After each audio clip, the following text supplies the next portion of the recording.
Hi Chocolate Muffins, Cleo here with my guest host Daphne Nickel to do a video on the top 5 Facebook faux pas. Or is it faux pas apostrophe S? I'm not really sure. Facebook. You went from a tool only the Harvard elite had access to something that everybody uses now, even people's moms. And while having such a powerful tool at our fingertips has opened entirely new pathways to forming friendships, it's also spawned a whole new minefield of social etiquette to learn and adjust to. And some people adjust better than others. Obvious disclaimer is obvious. This top 5 list of do and do nots is based off my own experiences with Facebook and other social media, and your mileage may vary. In fact, I'd be delighted to know what your own top 5 Facebook faux pas are. Please feel free to leave a comment detailing them. But let's get started, shall we? Number 5. Vague booking.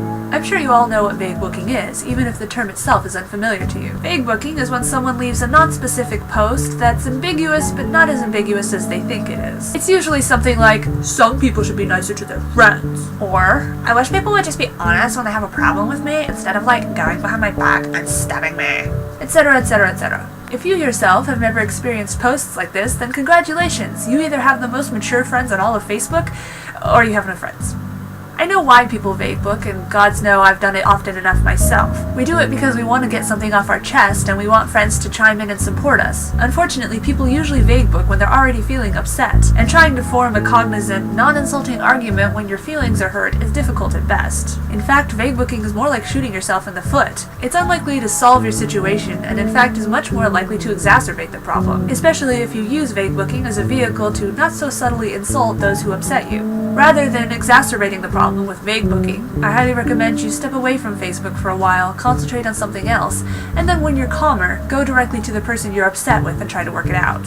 If they're a good friend, they'll be receptive to your attempt to mend your friendship, as long as you actually are attempting reconciliation and aren't just launching another salvo of petty digs. Number 4. Past post stalking. I see this most often when I accept the friend request of a particularly enthusiastic person, who returns the favor by going through pretty much my entire timeline and liking, commenting, sharing, or otherwise interacting with pretty much everything I've ever posted. And as my Facebook friends can attest, I post a lot. It's fine to be enthusiastic, and it's flattering that someone wants to initiate conversation with me about all these various topics. However, it can also be overwhelming, and even a little creepy. Feel free to use Facebook as a tool to learn more about a person. However, keep in mind that people's moods and opinions change often, sometimes dramatically. Just because someone posted a long rant about gun control or whatever 5 months ago doesn't mean they necessarily want to rehash the argument now. Likewise, if someone gets upset and decides to blow off steam on Facebook in September, they probably won't take kindly to your reminder of it a year and a half later. Even if you're only saying nice things, still try to keep it in moderation. Think of it like sending them greeting cards. The more you send, the more of a trial it is for them to read and respond to them all, and you certainly don't want to overflow their mailbox. Related to number 4 is number 3. Don't start flame wars. Social media websites, especially places like Facebook, are unique in that many people treat them like a safe haven. They can be places where you surround yourself with people you hopefully know and trust, rather than subjecting yourself to the tidal waves of anonymous trolls on places like YouTube and Reddit, and especially the infamous 4chan.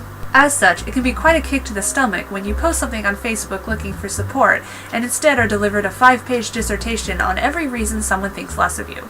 Now, I'm not saying that every user on Facebook hates to argue, or that disagreements should be avoided at all costs. You don't have to agree with a person on every subject to be their friend, and in fact, politely discussing your differences can lead to an even stronger friendship. But there is a world of difference between a friendly disagreement and a flame war, a difference that is painfully obvious to some, but not so obvious to others. When leaving a comment on a Facebook post, ask yourself, am I offering a differing viewpoint to foster communication, or am I just trying to piss that person off? If your answer is the latter, congratulations, you're a troll. Which again can be fine, but only in moderation.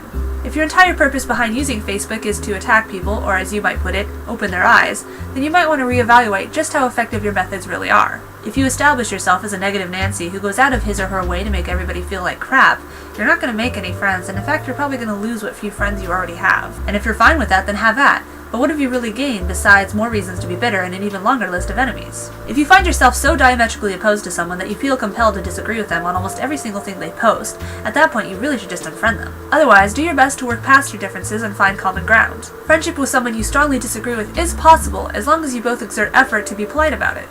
Finally, moving on to number 2, liking and sharing posts about global issues like abused animals and starving kids in Africa is not equable with taking action towards such things. Obviously, ensuring public awareness is an important step, as people can't help with a cause they've never heard of. However, social media sites are flooded with these ubiquitous spam posts that try to shock people into action with very graphic pictures of chopped up animals and aborted fetuses and stuff like that. People who share such posts seem to be under the assumption that they can force people to take action by grossing them out. However, while you might inspire a single person to frantically jump tabs and donate to charity, I think on the whole you're hurting the cause, as you're desensitizing people to such imagery.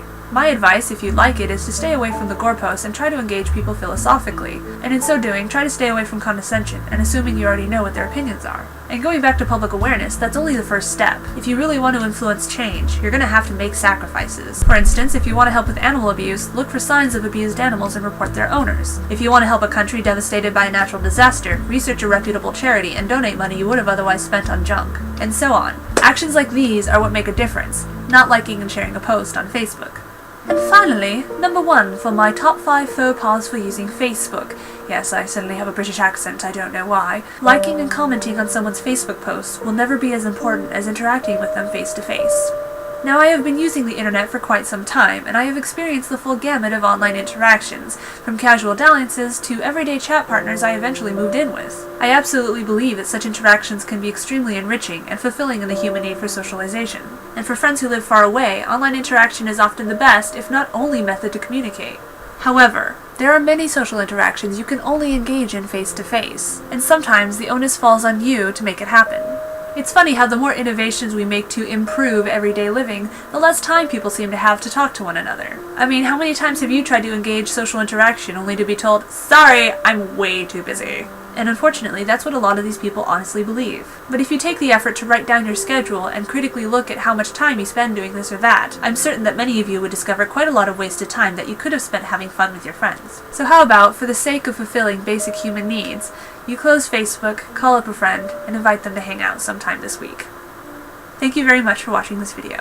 Again, please feel free leaving a comment describing your own top 5 Facebook faux pas, or your reactions to any of the topics herein addressed. I very much look forward to reading and responding to them, and I hope that this video provided us some thoughtful fodder on how to better interact with your friends on Facebook. That's all for now. Cleo out. Say goodbye, Daphne. Goodbye. Ugh.